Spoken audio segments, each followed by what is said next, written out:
Tell us a bit more about how Beijing trying to assert its influence.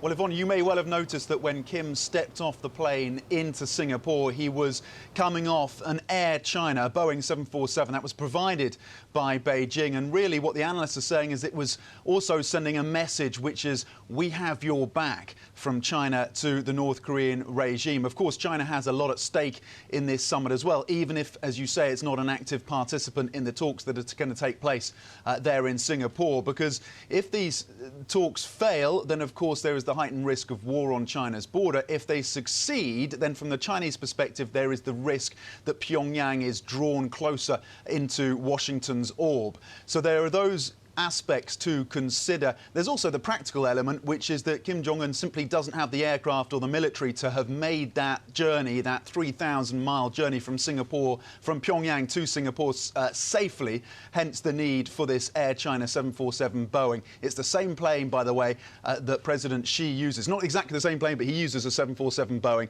as well. So the symbolism is there. Again, it's China saying to the North Koreans, we are supporting you, and also saying to the rest of the world that we are having some influence as these talks start to get underway in Singapore. Tom, in terms of a desired outcome, what would Beijing be hoping for? So the ideal scenario for Beijing would be to see reduced tensions, of course, on the back of these talks, and also a drawdown of US troops in South Korea. They also want to avoid, as I mentioned, Pyongyang flipping and going to the side of the US. And then in terms of any successful summit, any successful talks, Beijing will want to ensure that they're involved in the peace process, but also that they're involved in the opportunities around rebuilding North Korea's economy, particularly around infrastructure. It's interesting, we've already seen, talking of Air China, flights between Beijing and Pyongyang reinstated this week after 6 months. And of course, we shouldn't forget that relations between Beijing and Pyongyang were actually very frosty since about 2012, 2013, when you had Kim Jong Un coming in and effectively refusing to meet with President Xi. He also executed an uncle who was seen as a key liaison between Beijing and Pyongyang, and then, of course, was alleged to have assassinated his half-brother, who also had ties to China.